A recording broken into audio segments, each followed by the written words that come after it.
रामधनीश और पत्नी उसकी अंकुश बेटा ड्यूटी करके घर जाता है। तभी रामधनी की लेट होती आने के कारण उसकी ट्रेन छूट जाता है और प्लेटफॉर्म पर रहने का इंतजाम कर रहा था। रामधनी और उसकी पत्नी सोया हुआ रहता है, पर रामधनी का बेटा अंकुश जगल रहता है। तभी वहां पर काजल नाम का भूतनी आती है और अंकुश को डराने लगता है। डर के मारे अंकुश जोर से चिल्लाता है तो उसकी माँ पिता जाग जाती हैं। क्या हुआ बेटा, तुम इतनी जोर से क्यों चिल्लाए? माँ, मैंने यहाँ एक चुड़ैल देखी जो राखी लेकर घूम रही है और किसी फौजी के बारे में मुझसे पूछ रही थी, और जब मैंने उसे मना किया तो वो मुझे मारने के लिए आगे बढ़ी। बेटा, तुमने कोई सपना देखा होगा। नहीं माँ, मैं सच कह रहा हूँ। मैंने कहा था तुमसे, इसीलिए बोल रही थी मैं तुम्हें कि इस स्टेशन से ना जाकर कोई दूसरा स्टेशन ले लेते हैं, पर तुम्हें तो यहीं से जाना होता है। पता नहीं तुम मेरी कभी सुनते क्यों नहीं हो। अरे इतना नाराज क्यों हो रही हो? अब बच्चे के सामने उसकी बातें मत करो। ट्रेन बहुत ज्यादा लेट है, मेरी मानो तो अभी मौका है। यहाँ से दूसरे स्टेशन चलते हैं, वहाँ से हम अपनी ट्रेन पकड़ लेंगे। मैं अपने बच्चे को इस तरह से डरा सहमा नहीं देख सकती, और वैसे भी मुझे चुड़ैल पर जरा भी भरोसा नहीं है। चुड़ैल बनने के बाद चुड़ैल सिर्फ खून की प्यासी होती है। तभी वहाँ पर फिर भूतनी आ जाती है और भूत कहती हैं, तुम्हारी माँ मेरी बात कर रही है। क्यों भाभी, सही कहा ना मैंने? तुम क्या हुआ भाभी, मुझे देखकर डर क्यों गई? मुझे इस स्टेशन पर जितना इंतजार अपने भाई का है, उससे कहीं ज्यादा इंतजार आपका था। तुम क्या बोल रही हो? भाभी, भैया को बताया नहीं कि मैं आपका इंतजार क्यों कर रही हूँ? भूतनी को बात सुनकर अंकुश के माँ 10 साल पहले की बात याद करने लगती हैं। मेरा एक सूट सिल देना, वहाँ जल्द रक्षाबंधन आ रहा है। मैं सोच रही हूँ कि इस बार मैं अपने भाई को खुद राखी बांधने के लिए जाऊँ। भाभी, अगर ऐसी बात थी तो कुछ दिन पहले ही सूट दे देती। 3 दिन बाद ही तो रक्षाबंधन है, और तुम तो जानती हो इस बार मैं रक्षाबंधन पर राशन जा रही हूँ। कुछ देर के लिए ही सही, पर मेरे भाई की ट्रेन वहाँ से गुजरती हुई 5 मिनट के लिए वहाँ रुकेगी, और मैंने सोचा है कि इस बार मैं राखी न भिजवाकर खुद स्टेशन पर जाकर अपने भाई को राखी बांधूं। हाँ, तो अभी तेरे पास 3 दिन बाकी हैं, तो 2 दिन में मेरा सूट तैयार कर दे, और तीसरे दिन तो स्टेशन पर जाकर अपने भाई से मिलाना। मैंने कौन सा रोका है? अच्छा ठीक है भाभी, दे दो। भूतनी का पहले नाम खुशबू था। खुशबू पहले एक टेलर थी, छोटी मोटी कपड़ा सिलता और उससे 10-20 रुपया कमा लेती थी। सारा गांव वाले खुशबू के ही पास कपड़ा सिलवाने आती थी। खुशबू का भाई मोहन इंडियन फौज में था। खुशबू 5 साल से अपने भाई का राखी नहीं बांध रही थी, क्योंकि मोहन को छुट्टी सरकार बहुत कम देता था। इसीलिए इस साल राखी बांधने के लिए बहुत ही खुश थीं। हाथ पर गिनते गिनते रक्षाबंधन का टाइम आ जाता है, तो खुशबू राखी लेकर अपने भाई को राखी बांधने प्लेटफॉर्म पर जा ही रही होती है। तभी वहाँ पर अंकुश की माँ कहाँ आती जा है। रही हो? हाँ भाभी, बताया था ना आपको कि भैया की शिफ्टिंग हो रही है, तो वो किसी दूसरे शहर जा रहे हैं, और उनकी गाड़ी रायगंज से होकर जा रही है। वहाँ पर 5 मिनट रुकेगी ट्रेन, और इसी 5 मिनट में मैं अपने भाई को राखी बांधूंगी।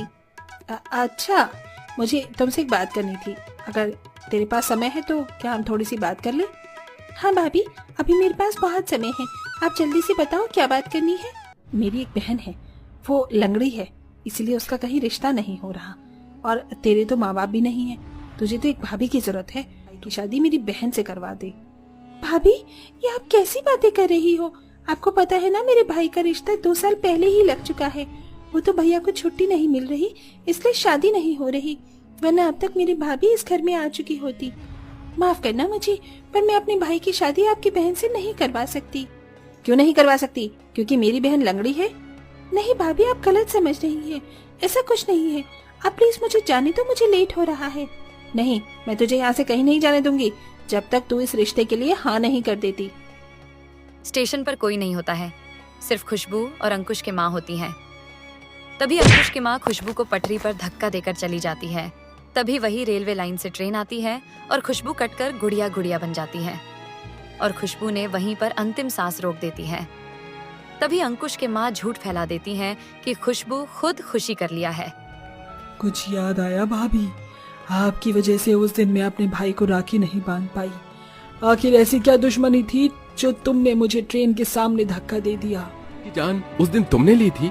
इसका मतलब उस दिन तुमने गांव वालों को जो बताया वो सब झूठ था? हाँ जान ली, पर मेरा इरादा उसे मारने का नहीं था। पर जब उसने मेरी बहन के लिए अपने भाई का रिश्ता ठुकराया तो पता नहीं मुझे क्या हो गया। गुस्से में आकर मैंने वो करा जो मुझे नहीं करना चाहिए था। मुझे माफ कर दो। तुमने सोच भी कैसे लिया कि मैं तुम्हें माफ कर दूंगी? मैं तुम्हारी जान उसी तरह लूंगी जैसे तुमने मेरे ली थी। बस एक बार मैं अपने भाई को राखी बांध दूं। आज रक्षाबंधन है। पिछले कई सालों से मैंने भी अपने भाई को राखी नहीं बांधी है। बहुत दिनों के बाद मैं अपने भाई को राखी बांधने के लिए जा रही हूँ। मुझे मेरे भाई को राखी बांधने दो। इतना कहकर अंकुश की माँ भूतनी खुशबू से जान की भीख मांगने लगती है। तभी उसी समय एक ट्रेन वहाँ रुकती है तो उसी में से भूतनी खुशबू का भाई आती है, पर भाई भी भूत के रूप में रहती है। तभी खुशबू को आवाज देती हैं और कहती हैं, छोटी तू कहाँ है? देख तेरा भाई तुझसे राखी बंधवाने आया है। तुझे याद है ना कि गाड़ी सिर्फ स्टेशन पर 5 मिनट के लिए रुकेगी। वह भूत को देखकर सभी स्टेशन पर के लोग डर जाते हैं। तभी खुशबू भाई को भूत में देखकर हैरान हो जाता है और दोनों गले मिलती है। उसके बाद भूत होने का खुशबू भूतनी वजह पूछती है। भैया, तुम भूत कैसे बन गए? तुम्हारे साथ क्या हुआ? अंजलि मेरी बहन, आखिर तू मुझे मिल ही गई।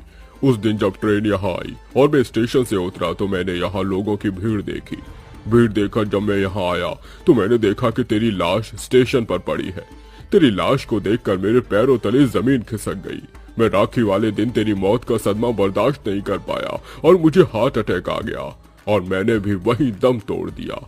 बस तब से ही मैं हर साल राखी पर इसी स्टेशन उसी ट्रेन में आता हूँ।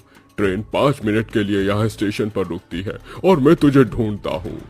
भैया, मैं भी हर रक्षाबंधन पर यहाँ आकर तुम्हारा इंतजार करती थी, पर मुझे क्या पता था कि मुझे मेरा भाई भूत के रूप में मिलेगा।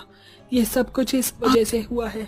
मैं इसे छोड़ूंगी नहीं। इतना कहकर भूतनी खुशबू हवा में उड़ने लगती है। तभी तेज आंधी तूफान आ जाती है। तेज हवा में अंकुश की माँ खुद को संभाल नहीं पाती और पटरी के पास गिर जाती है।